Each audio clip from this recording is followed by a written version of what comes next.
Bueno, mi nombre es Meli, él es Santi y nosotros somos voluntarios en la organización de Ilumina el Mundo y Giving Machines, que este año estuvimos en la máquina de donación. En esta máquina es como una máquina expendedora que, a diferencia de donde uno puede comprar un producto para sí mismo, elige algo que puede donar a alguien más.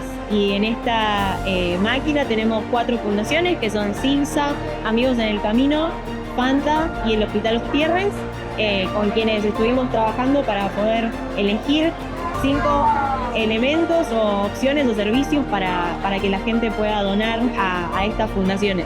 Los invitamos a todos a que puedan buscar las máquinas de donación en su país y que puedan acercarse a participar.